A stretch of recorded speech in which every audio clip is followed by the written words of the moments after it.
Welcome back, everybody. It's West Coast Unplugged on Saturday night, episode 5. We got for you guys. I'm Bo Daniel, your host, and that Cole Daniel. Good job on the stutter. All right, here we go. You got to say, hey, this is my co-host. Not This is that. my I'm co-host. Bo Daniel and that. Dude, you got to work on your stutter. We'll get it.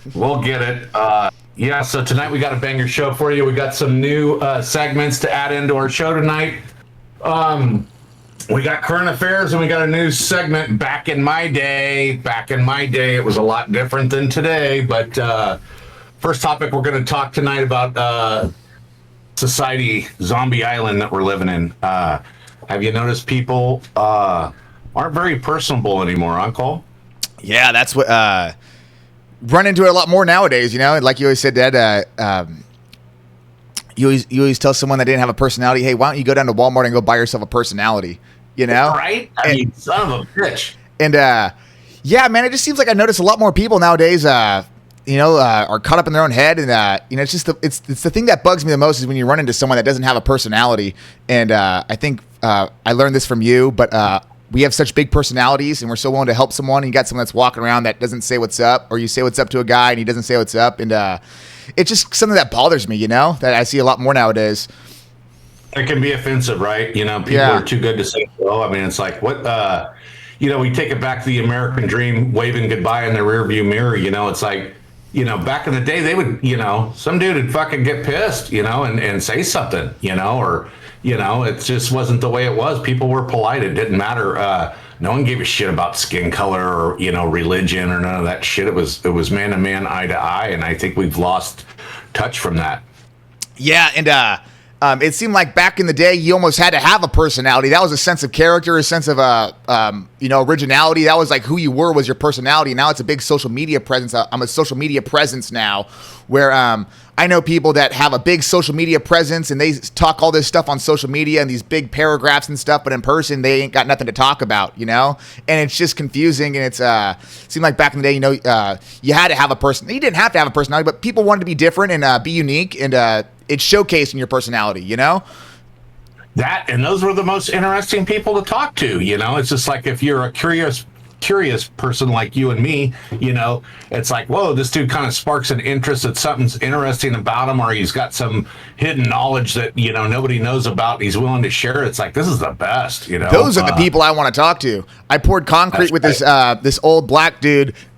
He's 90 years old, or he's like a myth in the concrete world over here in the Bay Area. His name's Bubba Lou, and he's been doing it for years. And he's 90 years old, I guess. Some people say he's almost 100. I thought he was 80. This guy's like 90 or something.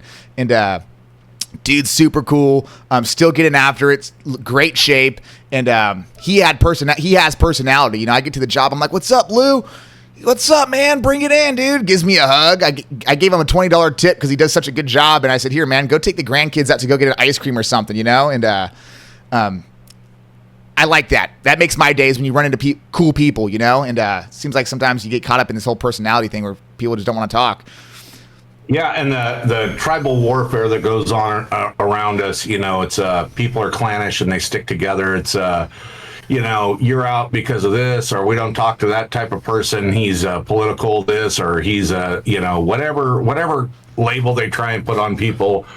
It gets fucking old. Nobody gives a shit about that. And the people that do are people I really don't want nothing to do with. You know what I mean? And you could see it a mile away, right? You know, they just treat you a different way. And, you know, I'm sure other people feel the same way I do, but I don't let that stop me from saying hello or good morning or something like that, you know. I try not to let it bother me. You know, usually if I'm in a good mood and I'm eating healthy and I'm exercising correctly, you know, I don't let shit affect me much, you know. But I know sometimes, you know, if I'm in a negative space, you know, for maybe a bad diet for a week or a long work week, you know, I notice it kind of bothers me a little bit more.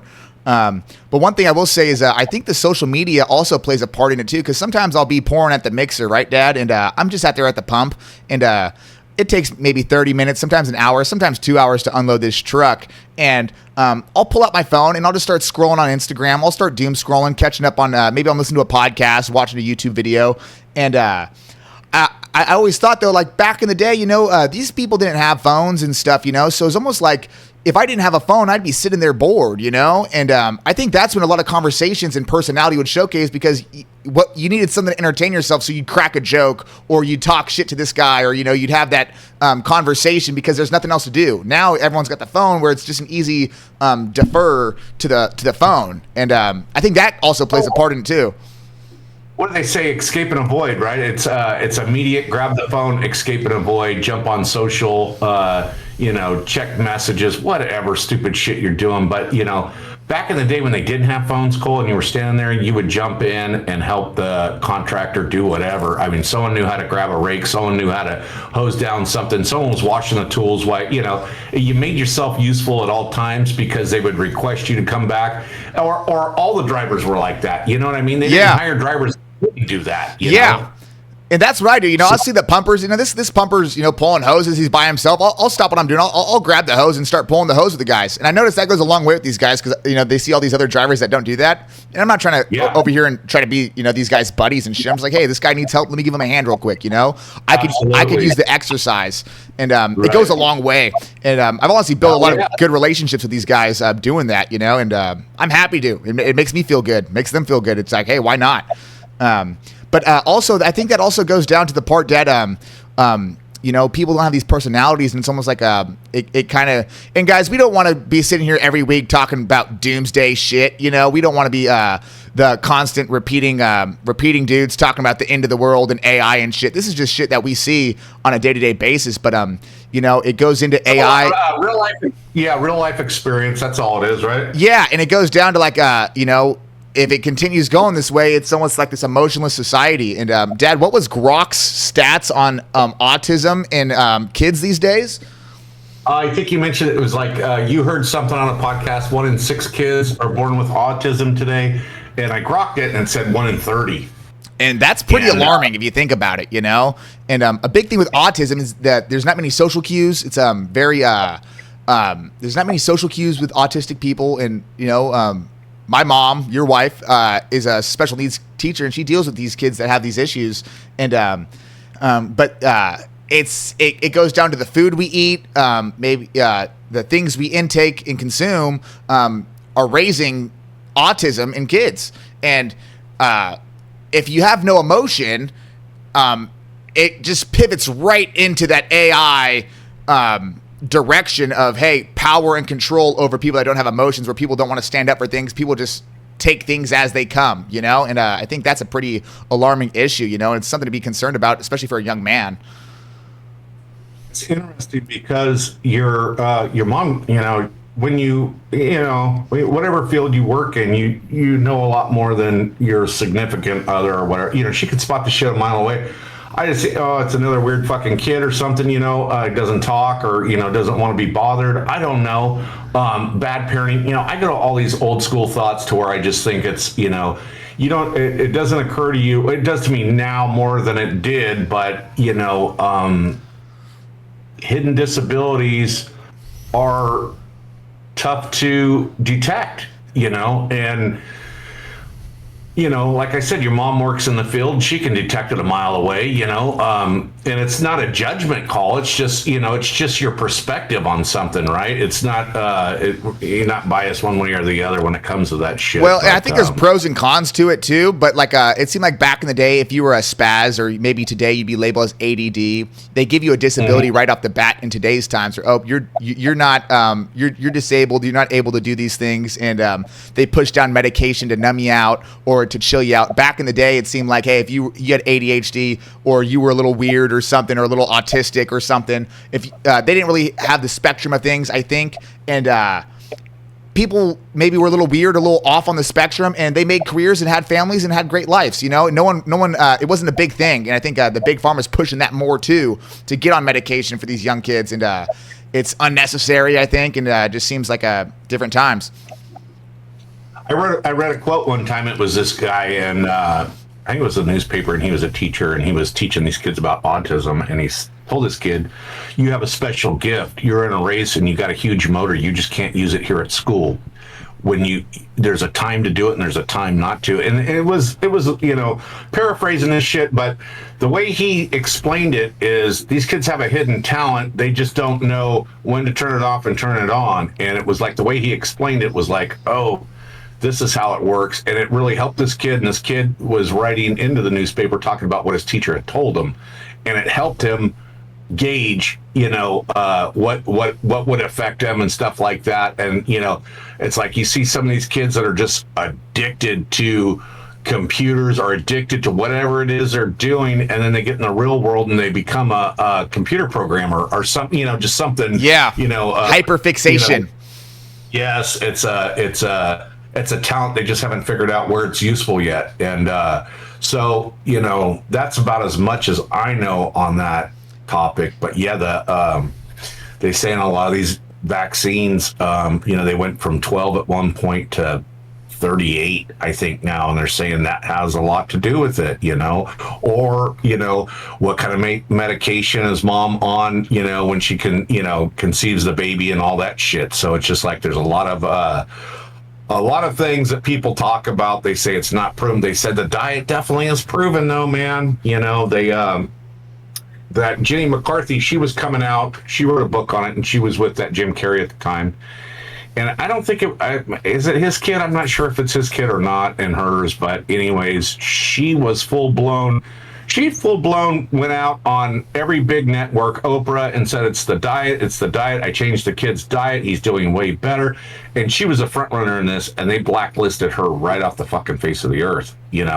And now you look back in reflection.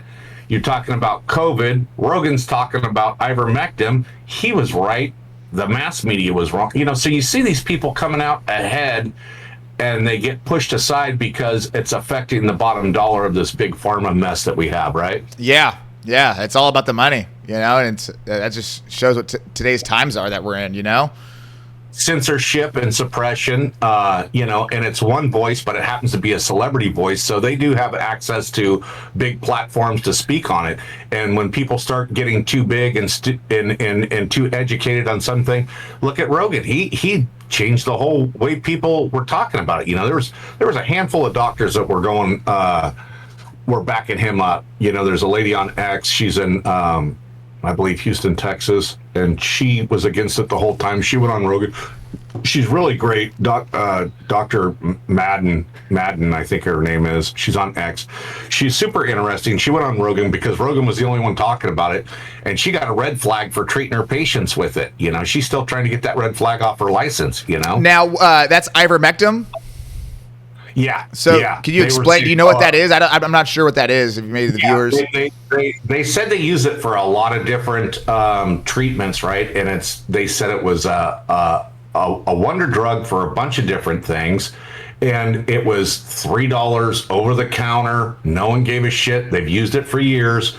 But it's also a dewormer for horses. Like mom knew all about it because she has to inject it. It's like a toothpaste. You inject it into the horse, either in their ass or in their gums. I forget which one, but they give you a big giant vet tube, and that's how you apply it. But there's other, I think they have pill form and stuff like that. But everybody was, go ahead. It says right here, I'm a ChatGPT user, Dad. I'm using chat.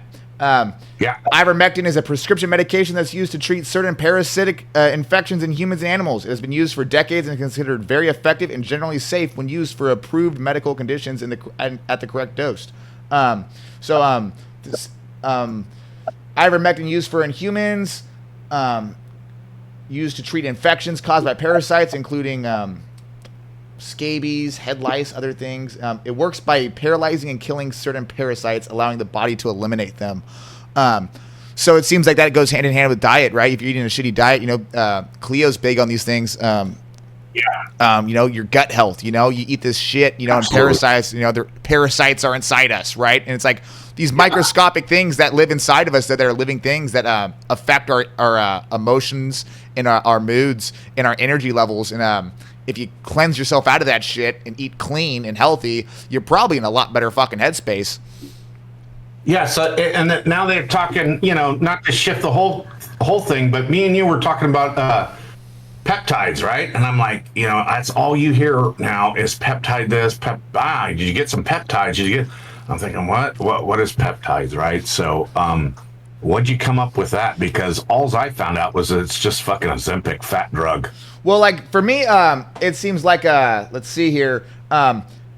At least from how I look at it is, and I could be wrong, but it seems like peptides are like the new steroids. You got a lot of social media influencers using them. I think everyone's pretty aware of the GLP-1s, which is your Ozempics. They just came out with this new one. It's called Row, and you got Charles Barkley, the NBA player, and this guy, ex-NBA player. He's old. He's gained some weight. Now this guy looks in great shape, and they sell it to you that you can just lose the weight. And so that's the most common one. But what I see on Instagram and stuff a lot is these guys, these young men, they go to the gym and they take these peptides, and it's like enhancers. It's fat loss enhancers. And if you use the right ones, I think there's a big aftermarket as well. Just like that's what they were talking. Just like it's like. I know some guys that take testosterone. I don't think testosterone's a peptide considered, but like things of that nature. That's like they're taking these enhancements that show big results in the gym in short amount of time, and it's not considered steroids. It's kind of like vape. How I look at it's like, hey, people used to smoke cigarettes. You got cancer from cigarettes. Everyone stopped, but now everyone's smoking vape. No one knows the after effects of peptides. And me and you both did some research on it, and there's not much data on the long-term effects of them because they're so new. I know Ozempic's had some things about like losing bone density, I want to say. But it's all about building muscle and losing fat, faster recovery, better sleep, increasing growth hormones. The general description is peptides are short chains of amino acids, the building blocks of proteins. Think of them as chemical messengers that tell your body to perform a certain task. Yeah, great. Hey, we had this big fat motherfucker at work, right? And Ozempic came out, and he was taking that shit, and he was bragging to everybody. And I'm like, hey, dude, I don't think that's good. Tucker did a whole thing on it, and he did it on vape too. And it's fucking deadening your sperm count. They won't talk. Well, the vape, that's from China, and they said they're putting voodoo sauce in that shit all day long, And it's just like, is it true? I don't know, but maybe you shouldn't gamble with your future with it. I mean, maybe you should, grab a can of snuff or an old cigarette or something, instead. But this is what the young kids do now, right? But he said that Ozempic, they did the side effects. It gives you fucking sweeping mood swings. And once you get off it, you just gain all that fat right back. And that's exactly, I mean, this guy was like a lab rat. I was watching it in real time, day by day. He got hella skinny. Not hella skinny, but he slimmed down. Yeah. And then this dude blew right back up, 350 pounds, big sack of shit. And it's just like, it just comes down to like, hey, go to the gym, exercise, get a good night's rest, and eat a nice, healthy meal. What? Natural. That's too hard. People want to grab a fast meal at fucking McDonald's and put those parasites inside of them and shit, right.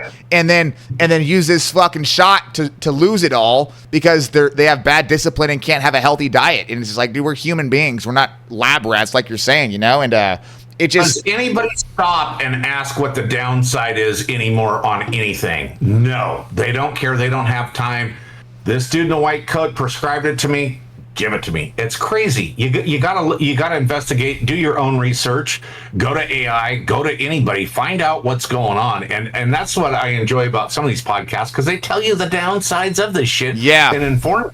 It's very important. And it's like, hey, I don't want to be fat. I don't think no one wants to be fat. And it kind of sucks when you gain some weight, because me recently, I've gained some weight recently. I'm like, fuck, I'm gaining some pounds, man. But I've been working long hours. I've been stretched thin on time. And I'm in the truck a lot more, so I haven't had time to really take. I can't make an excuse. I need to make time to take care of my body. Your body's the temple, And I haven't had time, but then it's like, oh wow, that would be nice if you could just fucking shoot yourself with a shot and lose these pounds. Shit, I think everyone wants to be looking good and in shape, and especially with the social media. It's in your face all day.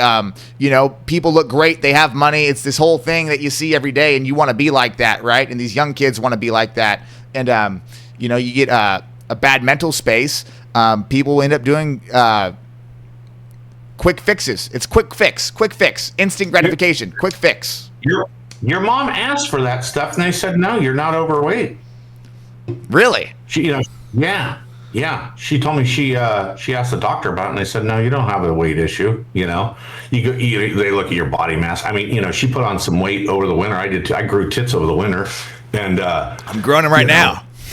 Right. Well, I mean, it's a cycle, right? You get on the good eating flow, and you're on the exercise flow, and then here comes the workload, and then you start cutting back, and then it's never ending. It's discipline 101 to keep that shit at bay. But and I think also for the mental, Dad. Sorry to cut you off, but no. The fact of eating healthy and making the discipline and exercising does so much for the mental.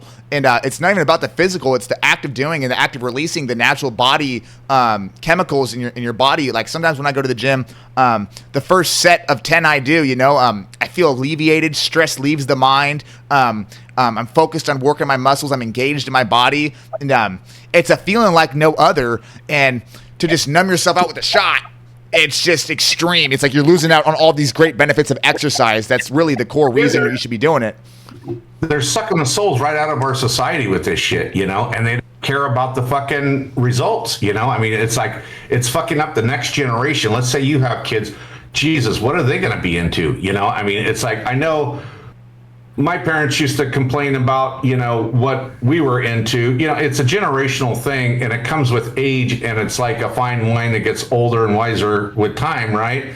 But when you're living in it in real time and you're looking at it, let's say, you get married and want to have kids, which I recommend, what are the, you're going to have to seriously think there's people that are refusing to give these kids these vaccinations. And the hospital is coming fucking unwound about it. And it's like, hey, just because you say so doesn't make this shit right. Hold on a minute, You're giving them a new vaccine. And they came out and proven that these vaccinations, they don't fucking test them. They don't do long-term testing on them, And I mean, that Robert F. Kennedy, whether you like him or hate him, he's got I got the book right behind me. He does a whole fucking run on it, And he's like, hey, maybe we should pump the brakes a little bit and re-look at these, retest them, and they have it. So I think with the internet and the social media and people speaking out these days, there's a lot more information. You have to find the people you trust and do your own research, because if you don't, I mean, you're talking about your child. Well, it's like, hey, what morals and maybe not morals. I'm trying to think of the word intangibles.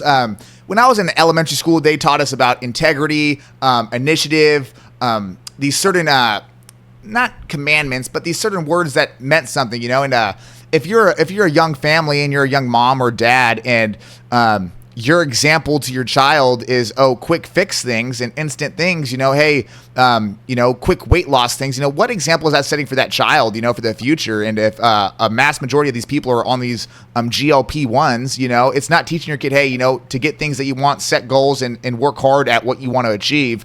And if you want to have a healthy body, this is what it takes, instead of just instant quick fix, it's going to set up the next generation for the same concept. It's give me convenience or give me death. People want convenience. They get complacent. They don't want to live the natural way. The natural remedies and the natural healing things are getting suppressed so much that it's like you really have to dig to find out these things. It's just the way it is. It really is sad, and I think people are so overwhelmed and so busy with, especially in California, we're just fast paced no matter what. Yeah. You get back in those eastern states, man, people don't give a shit. They're not in a hurry. They drive like they're fucking blind.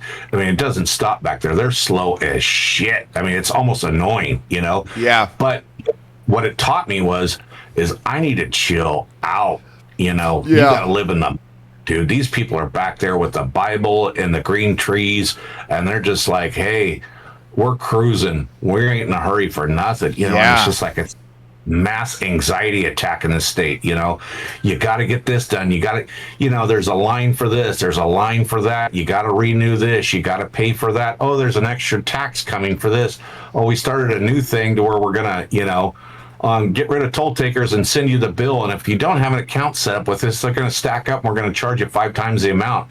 It's just bullshit propaganda that doesn't stop because it's bad leadership to begin with. And it's easy to throw around too, Dad, live in the present moment, but it's so hard to sometimes, it's like I was thinking the other day, it's absolutely. It's like, man, I was on the job and, that drum, that cement mixer, that drum, it sits, it's pretty, those mixers are pretty badass, but the way it sits on the truck, there's not much holding that thing on there. I mean, you could spin this fucker up and spin it, but you really think that there's a big rod that it sits in, but then it just sits on these rollers, and it's kind of hard to explain, but it just sits there, and there's not much tying the thing down, and I was thinking, like, man, like, imagine this thing just like comes off, and just something I was thinking about the job, like, this thing could have a fuck up and come and crush me, I was like, fuck, if I were to die right today,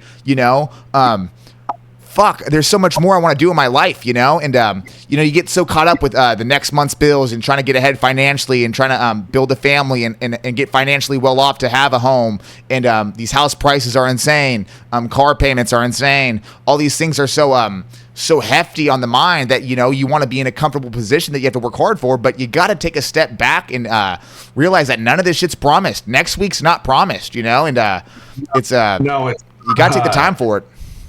The American dream is dead is what we're talking about. We're here to fight to keep it. I want to fight to keep it. I like where I live. I like the country I live in. I like the freedoms that I have. And if there's not people coming out here talking about it, father, son, whatever, it doesn't matter. You got to speak up. They've suppressed that censorship down on us so hard. People are literally afraid to speak their mind and how they really feel. I was going to get into some of these podcasts, but that's what that guy talked about last night. These fucking politicians, they'll tell you whatever you want to hear, but God forbid they actually tell you how they really feel. They take your soul, and you become bought and paid for. Campaign donations. You got to pay those people back with favors and this and that. It just becomes this vicious cycle of shit that nobody. I seen this thing today. It said it's better to shit in the sink than sink in the shit. And but okay, so I got. I like you that. Want to move on to the next? Let's do it. Yeah. Yeah. Okay, we're gonna go with current affairs, and current affairs is current affairs. It's what I know right now. It's nothing people haven't heard of. But I was watching YouTube the other night, and it was the Boring Company. Have you heard of the Boring Company, Cole? No. Okay, well, that's like that falls under the one of the businesses that Elon started that was aligned with SpaceX, Tesla, and whatever other shit he has. The satellite shit. I guess that's SpaceX, or what is that one? What's the satellite one? Starlink. Starlink. There you go. That's the one. Yep. So this is the Boring Company, right? And he designed this high-powered drill bit to just go underground, right? And it's the size of a bedroom, probably like this. And but on YouTube, they put up. He does a YouTube video of touring the factory where they build the bores, the drill bits. Okay. And then now he's got the Vegas loop completed, right? And this was really cool. This was super interesting. And I don't see too many people. I used to follow Elon on X, and I don't know what happened. I don't know if he changed his handle or what. It's probably my end because I'm bad with tech. But anyways, I always liked watching. He would put his rocket launches up and shit like it was interesting science shit, and it was just small enough to where you could digest it, get the gist of it, and move on. You know what I mean? Right. It wasn't some big 50-minute documentary that you were stuck watching, because he does get a little geeky, with that shit. Yeah, quick updates on what he's doing, because that guy's involved in so much. Dude, a lot, right? And so I heard him, he's been on Rogan, and he's talked about, we're drilling under LA right now. Well, they came up, and it's called the Vegas Loop. If anyone's interested in watching it, it's the Vegas Loop. They're driverless cars, they're Tesla cars, and it will take you from the airport to the convention center. And I think they said 8 minutes. Like that, and a lot of people go there for the conventions. They have all these, different. Vegas has become quite the place. Yeah. But for the Vegas has always been a big attraction for people rolling out new products. They even do it for the garbage companies. They've had them there for big conventions for the new trucks. They have. I think they have the cement mixer, like everything involving concrete. They have the concrete convention there. Any industry, it's a lot more geared to, I would say, probably the tech side, but whatever the industry is, you get off on the airport, you're traveling from out of state, you get in a driverless car, it drops you down in a tunnel and shoots you. He said that their stops are within 100 feet of the destination. Oh, wow. So when you get off, you're going to be right there. You don't have to catch a bus to, 8 blocks down the road. None of that bullshit. He made sure to pinpoint them. And so they drilled this all underground, Dad?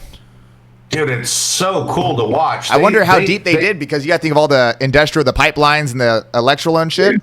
And the video, dude said we're underwater right now. He said we're under, so he's under the water table. I didn't get into how many feet they went down, but he said we're underwater. What that means, I'm guessing that's probably the water table. I don't know, but fuck, I'm under the water.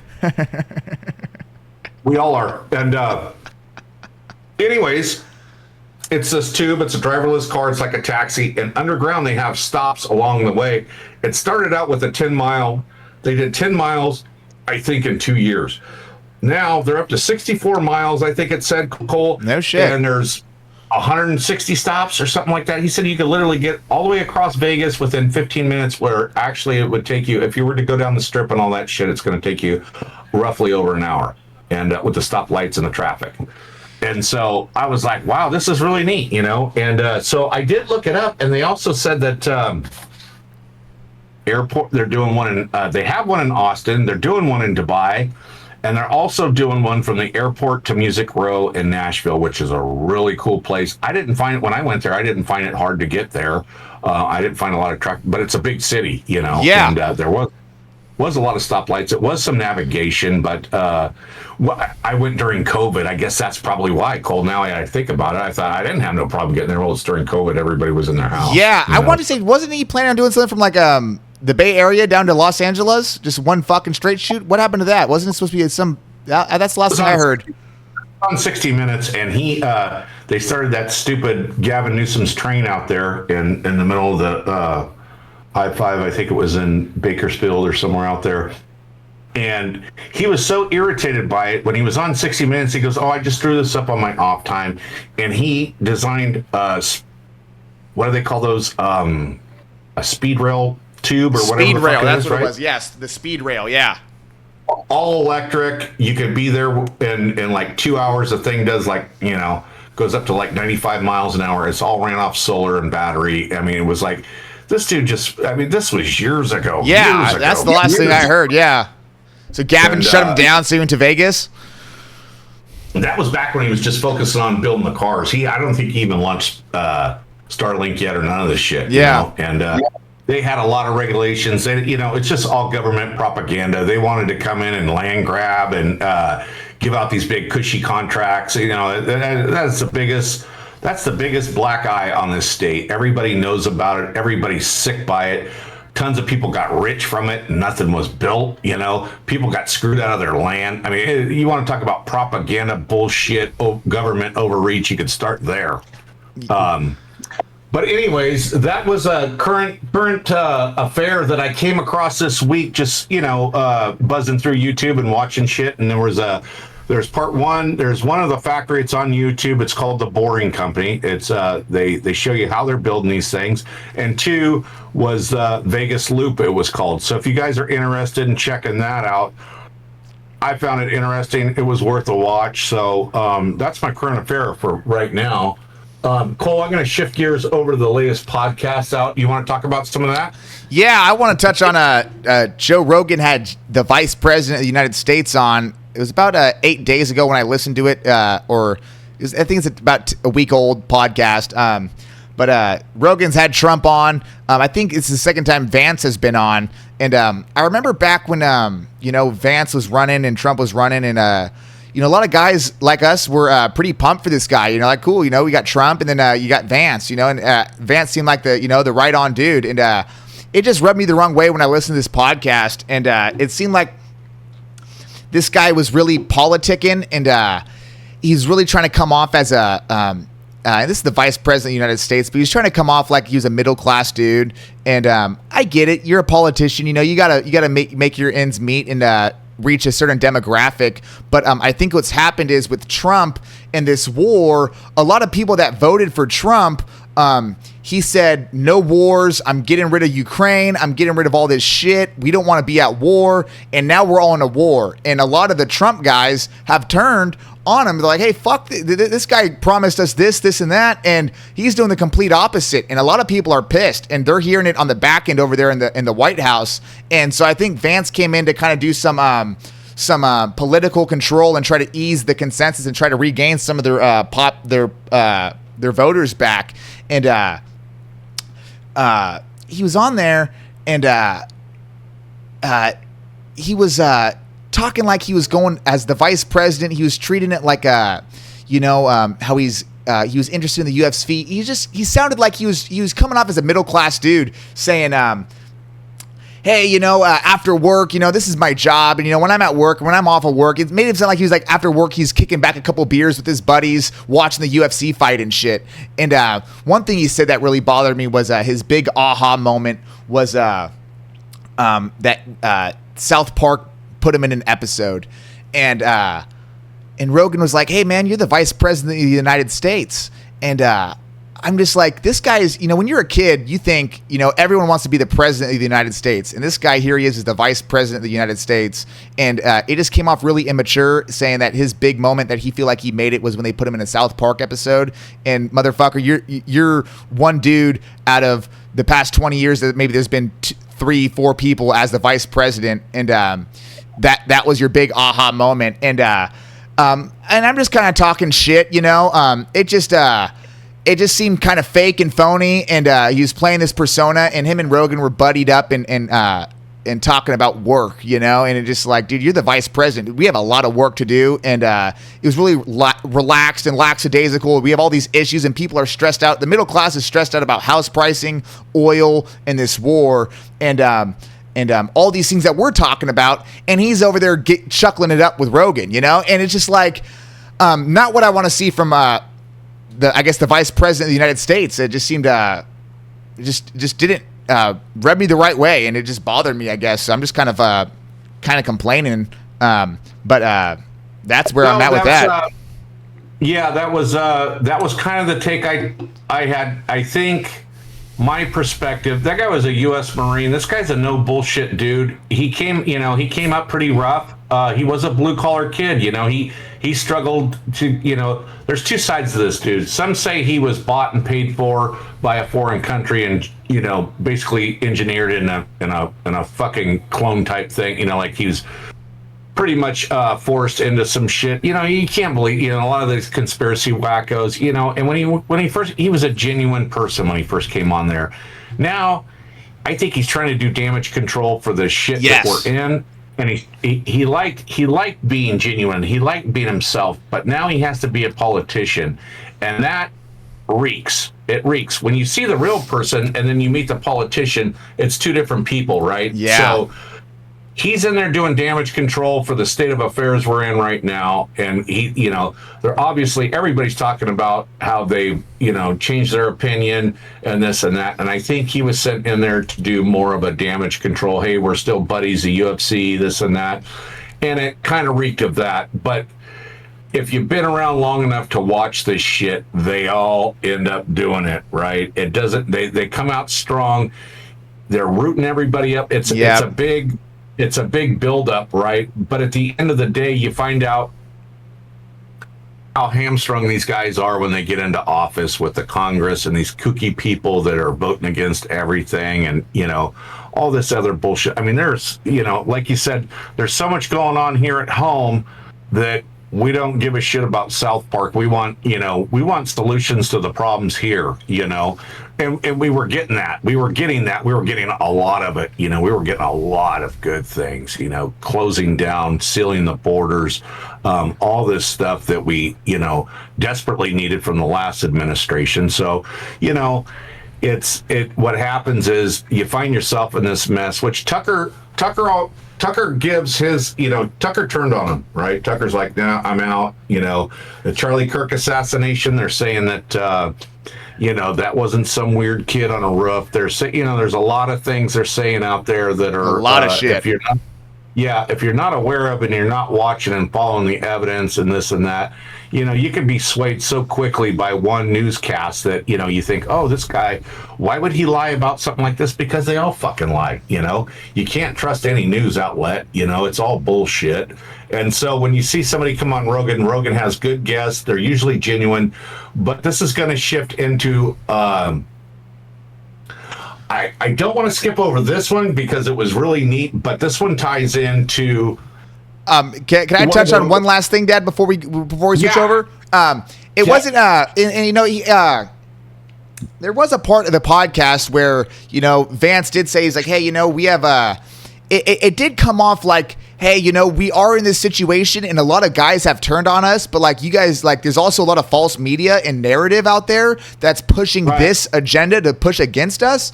And there is some good in what we're doing. And what we're trying to do is, he was talking about how like we're bombing these certain things. Well, these guys are shooting over, and he did kind of explain it where it's like, okay, that, I kind of can see like, hey, all of a sudden there's all this fear narrative on us, but no, there is, there is reasons why we are doing it this way, and that's not getting a lot of shine on because there's so much media out there. So, like you said, they all lie. It's all these things, but there was a part where it's like, hey, you guys need to understand that this is why we're doing these things, and this is the explanation behind what's going on. And so he did touch on that briefly, and so it wasn't all bad. And also, I don't want to knock on Joe because Joe's also just a guy that's conversating. I think Joe's at a point where he doesn't have to really interview these people. I think he's happy just having people on and talking about shit. So it's like I missed the old Joe Rogan back in 2016 when he had good interviews on there, and I don't think that's where he's at today. So that's the last thing I want to touch on. Nothing against Joe. I think that I think I differ on that a little bit because this gal was on there the other night, and I thought, okay, I'll check this out, and I started watching it. And at first, the interview started off real bumpy, right? And it's awkward because here you take you off the street, and you've done a bunch of research on ancient history or something like that. You get on Instagram or X or whatever, and you're getting a lot of likes. You're getting a lot, And Joe's like, "Wow, this is kind of cool." He starts talking about. Well, then he invites you on the show, and you got to come on there and know your shit, right? Yeah. I mean, millions of people are watching this shit. You don't want to sound like an idiot. Well, this chick started out the gate stumbling, and I thought, oh no, this gal don't know shit. Yeah. She's got a little photo book and this and that. But I hung in there long enough to where she turned it, and it was just her personal perspective, but it was really interesting. And that was it was called the Secrets in Stone, number 2528, and these were megalithic carvings. This is Cassie Coppersmith discussing the Kailasa Temple in ancient India. It was awesome. They showed the picture of this statue out of granite, and it was 980 AD. They said this temple is still alive, and people still use it today. It's maintained. It's not like it's shut down in a desert or some shit like that. It's still working, and they said there's people you can walk up to it and. Well, and so for the viewers out there that need a little bit more description, I'll kind of give you some words here. This is a temple. It's one of the most mind-blowing places on Earth. It wasn't built by stone. Instead, it was an entire mountain that was carved away until only the temple remained. Granite. It's there's pillars, staircases, elephants, shrines, and courtyards and bridges that was all carved out. And looking at these pictures here, it's this big carving inside of this hill that's it's basically like if you have a mountain and then you chip away at everything and build this temple instead of building the building, you're chipping away at the mountain, constructing this thing. And there's elephants that are sculpted from the granite that they didn't build, they chipped away at. If that gives you a better, if you guys want to look up some pictures, but looking at them right now, it's pretty insane. It's pretty badass. Yeah, it was. There was a lot of other things there. I think it was. What's that green stone? I can't think of it. She was talking limestone? About how they made. Not limestone. It's the green one. I forget what it's called. but she was talking about how these vases were made and, you know, the dates on them and stuff. Are they replicas? Are they, you know, it was really, it's just ancient artifacts, you know. Is it handmade? Is it laser made? Is it alien made? You know, it gives you a lot of room to imagine, you know, and, you know, for something that's been around that long, you got to figure, okay, well, what kind of tools did they have back then? And, you know, some of these things are so symmetrical. Looking at them, it's like there's these perfect cylinder columns and these perfect things where it's like, how did these people back in 900 AD have the tools to create these things with stones and pickaxes? You know, it's almost so advanced. It's mind-boggling because she said that they discovered it. Like the people in 980 AD discovered it. It had already been there for thousands of years before that. So they give you the option to think of another civilization built it in a different time. And it's just like, wow, you know, it's believable because it's like, how did they do that? You know, the history and the knowledge that we have today, it doesn't add up to, you know, building something that megalithic, they called it. It's like, shit, you know, that's pretty big stuff, you know. You know who's really badass is that Graham Hancock. He goes into ancient civilizations. Yeah, and that Jay Anderson as well. And Jay there's a Anderson's bunch of them. I mean, you got the pyramids, right? You know, the pyramids are these big wonders, but there's so many of them across the world that's it makes you scratch your head and think, you know, and Graham Hancock's really gone deep, and that's my favorite guy to listen to whenever Joe Rogan has him on.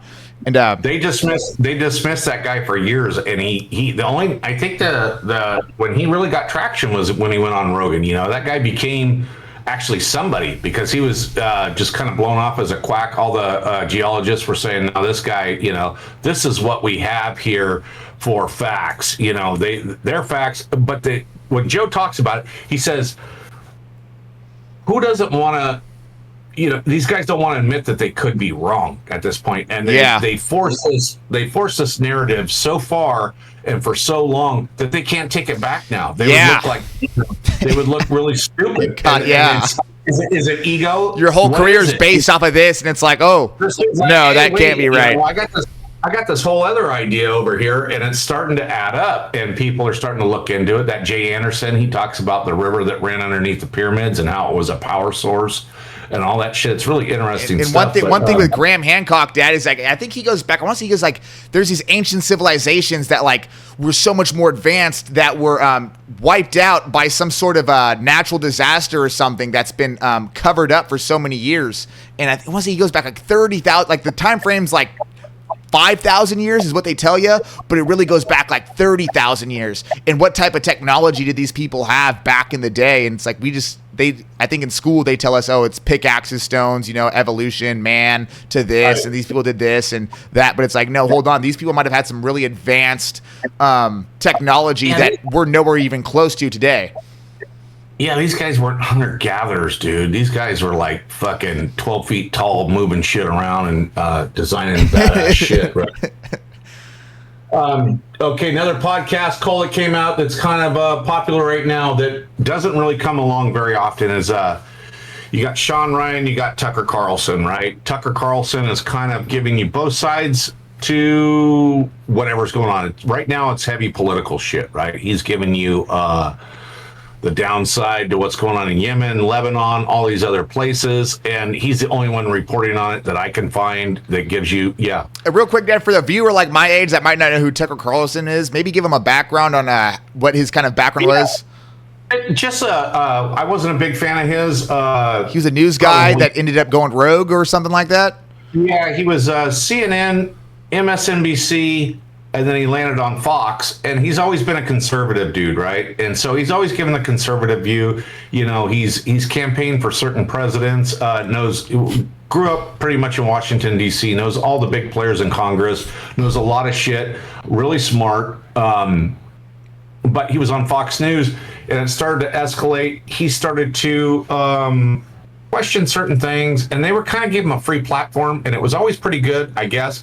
I skipped over him. I usually waited for the next segment. I like that guy better. I forget who it was. I don't know if it was Hannity at the time or who it was, but, you know, I would kind of just, you know, I wouldn't pay attention to him. I didn't pay attention until they canceled him. And once they canceled him, He's like, yeah, okay, it's not the first job I've been fired from. I don't really give a shit. And he starts a podcast, and he starts to bring on interesting people. He starts bringing on Alex Jones. He starts bringing on these wackos that have been canceled, and he wants to hear what they have to say. And he starts to look into all this shit. You know, it's like serious reporting. You know, you're talking, you know, the JFK assassination, read the whole fucking file and gave his fucking, he made a small documentary on it. So this has been a progression. Yes. But, you know, his big core value is he's a Christian dude. He doesn't lie. If he's wrong, he admits it. So I believe this, you know, to a certain degree. Everybody said he's bought and paid for. You know, they all slander each other, right? So, but by watching this guy pretty consistently, he calls out these people that are, you know, he's proven it on his show. He's interviewed some of these people, and they really come up lame. You know, he really smokes them down in these interviews, and it's really caught my eye on, you know, he's reporting from the other side, on the other end, not just getting the America media slop that they shove down your throat that they want you to hear. Right? He was a mainstream guy, and now he's an underground dude reporting on all the underground things of what's going on. Journalism 101, you're getting both sides. You know, I mean, we don't get to see a lot of this news in foreign countries that are being attacked. We get this propaganda, watered down bullshit that somebody posted on X, right? So he's actually doing the hardcore investigating and giving both sides to a story. And it's up to you, just like always, regular journalism, you come away with your own perspective, whether that goes with the flow, goes against the flow. You just gotta, see for yourself. And that goes hand in hand. Like Sean Ryan was a guy that was a military dude, I think an ex-Navy SEAL, was a government worker for the military. And then, and now he's kind of doing the same thing. So what was the podcast like? It's got to be pretty interesting, it sounds like. Yeah, Sean Ryan was this guy. He got real popular. He took #1 podcast of the year. He got the award for it. He kind of beat out Joe, but not by much. I don't know how that shit works. You know, those polls and those, I don't know if it's views or whatever, but obviously he started out with ex-military people, and they would talk about, snipers. He had these snipers on that would just tell you these stories. It was like, holy shit. And I mean, these were real fucking people with real stories, no bullshit. He's had on a lot of people. He had that old guy on there from the USS Liberty that was under attack. And, it's like really, war history is really interesting. To me, a lot of the Vietnam vets kind of got pushed under the rug and forgot about. He brings them on, and he starts talking about what they had to deal with, Iraq, everything. So anyways, he goes through all this shit. A lot of this stuff, special forces, a lot of it's about Rangers. These are elite military groups inside the military. Like you've got the Army, but you got the Army Rangers. They're the fucking baddest. Yeah. You got Green Beret, SEALs, all that. Rangers, right? So special force stories, so they're interesting to watch. But then it kind of shifted over to the political, and everybody was so fed up with the way the country was going that you couldn't help but not talk about it, right? Yeah. And so being in the military, they started to change things. These vets that were talking about the mass suicides, these guys coming back and then just injecting all these antidepressants and all these pain pills, and these guys couldn't take it, and the suicide rate was getting out of control, and nobody was talking about it but this guy, right? Okay. Constantly bringing it up, right? Yeah. Not just a small clip here or there, right? He kept his foot in it, and it was like, okay, this is good American news that people need to hear and be aware of, because it's sad for one, and two, it's just it's something to be informed about. But anyways, it started to shift to the political side. And these people, he found out pretty fast that these politicians come on here and he's asking them hardline questions. Vance did it. I think he did Trump at the White House, or Trump came out. I forget. But, there was a point to where I think he even did Hunter Biden, and these were just straight up interviews, and it projected him to a next level. He was kind of like an underground podcast, started at his house. Anyways, this guy's built a huge following, a huge reputation, and he does an exclusive with Tucker. And so, have you heard of IB Gain? No. Okay, this IB game, from what I understand, Cole, is basically you go down to the jungle somewhere down in Central America, South America, wherever it is, and it's a root or some shit, whatever it is. It's not ayahuasca, but it's like something in that wheelhouse of, hallucinogenic shit. And they say that you have this experience, and you open your subconscious mind, and you can see your problems, and you can fix a lot of your shit, right? Lots of people are doing it. Rogan was actually went to the White House and asked Trump if he would sign a bill saying that this is helping soldiers, and I think Trump signed it and said, yeah, anything to help the soldiers, I'm for. This is new science. We need to look into this. It was a big fucking thing. It's been a long evolution of this shit. Right. Most people look at it as more of like a hippie 70s thing. It's come a long way.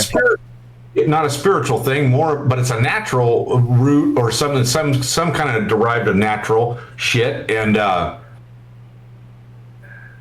it's helping these people, and they're able to repair their mind. And this dude's already done it. Sean did it. He was a Navy SEAL and a CIA operative for going over to foreign places, and he's seen some shit, and he had to clear his head out from all this shit that he couldn't he was drinking too heavy and this and that. Anyways, he does all this shit the first time, and so he starts this podcast and he starts a whole new life. And he's always been honest about it. He's always talked about it and kind of told you his history. But so I guess he went down there. He comes on Tucker, and it's an exclusive. It was last night, and he did Tucker once before, and I think Tucker's been on his show. And they've always been great interviews because they're both really. Sean's not the best speaker. He just asks questions. He's kind of a melancholy dude, really. It's kind of irritating because he's not the best broadcaster, and he knows it and talks about it. But he brings these interesting topics to the table, and they speak for themselves. Right? Yeah. Or the guest does, right? And so he goes on Tucker last night, and I guess he went down and he did another one of these Ivy Gain trips, whatever you call it, and it went south on him. It went really bad. He said he had the worst experience he's ever had. He's never going to touch the shit again. They say if you go into it with a bad mind, body, and spirit, you could have a bad effect, right? They said that's the chances you got to take, but they said a lot of times it's more positive than negative, right? Anyways, this dude has a bad trip, whatever the fucking deal is. He said he's done with politics. He got too big, too fast, and it just kind of he said it took away his moral compass and his soul. He was more interested in views. He started getting interested in views and comments and the next great guest. And this guy was blowing up records. Some of his podcasts were like 3 million views in a in a day, Friday, Saturday, in a week. And it's like unheard of. So you're starting to get network news sponsorship. You more than the mainstream. You're getting sponsorships, you're getting backlash, you're getting all this, you're getting money, you're getting hate, you're getting love. I mean, that's a tough position to be in. And it just consumed him. And he said he was sick of it. And he said, I'm done with fucking politics. These politicians that I've had on, and where our Congress at, and everybody keeps saying how our country's doing great. He said, I'm fucking done with it. He goes, it's bullshit. Everybody's fucking lying. And he just kind of, spells it out in his way, in his perspective. From what he's seen, he rose so fast, and he's like, I'm done with social media. I don't want to hear about it. I don't want to be, And so Tucker's asking him, "Hey, what's your move now? What do you're not gonna?" He goes, I don't really fucking care right now. He goes, So he was just kind of good for that guy, man. I mean, shit, because you got to think if you're a fucking military dude and then you get into the politics sides and you start unraveling some of the dark truths of the politics sides of, hey, this is the country I fought for and this is what's going on. That's got to be a mind fuck. I seen my brothers die, fucking brothers in arms die in the battlefield, and I seen all this fucked up shit, and what the fuck? I'm not surprised he fucking had a bad trip, That's got to be pretty heavy shit. He's got a young family, young kids, and he said, I'm more consumed with this bullshit, all these fucking lies, than stopping and paying attention to my kids growing up. He goes, I'm not going to... And Tucker, to his fucking credit, man, he goes, dude, I've been there.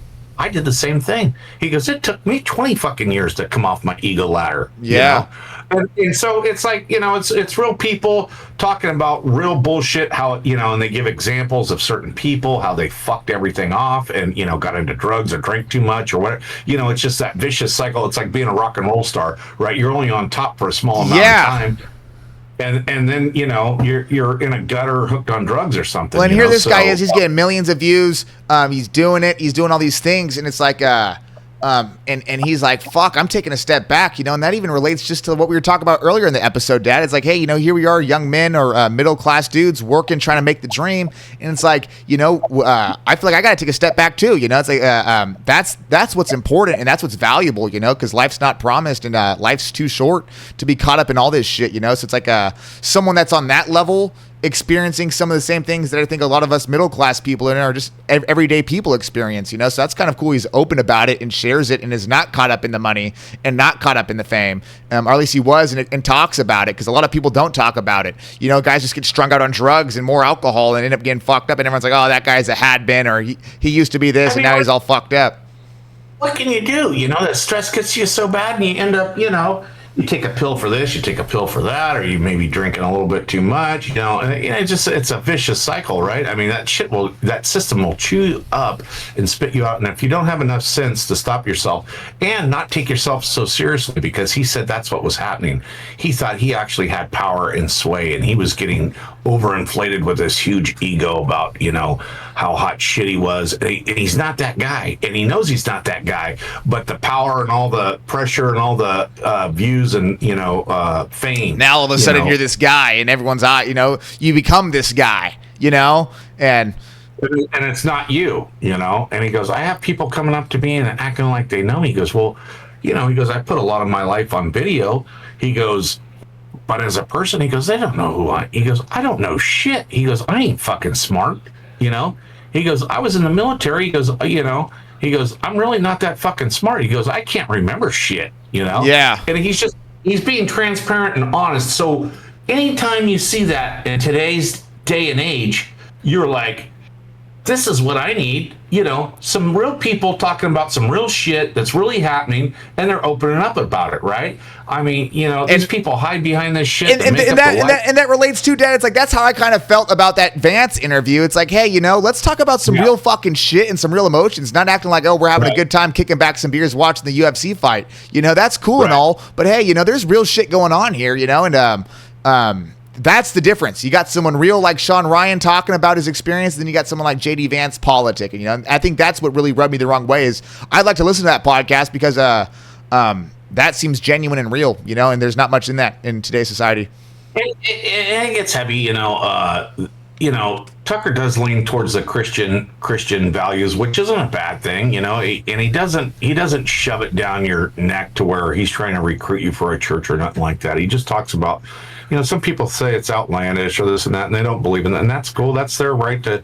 But I find it super interesting because a lot of my values align with his. So, I do like. I don't agree. It's like everything he says. I like a lot of things about the president, but I don't. There's some that I don't, and that's okay. It's the fact that he's got the balls to say it, and you don't have to be all in on one thing and be this completely, right? Yes. He has his own mind, and you take what you like and you leave what you don't, and people have lost that whole view to where they're afraid to say the wrong thing so they don't speak their mind anymore, and that Sean Ryan does say that. He goes, these chicken shit motherfuckers, they won't even tell you how they really think, they don't have the ability to, because they'll be canceled, they'll be discarded, they'll be shunned, and it's like, that's not America. Well, we'll wrap it up there, Dad. Shit, we're about an hour in. We got our last segment of the night. Unless you want to have anything else to touch on,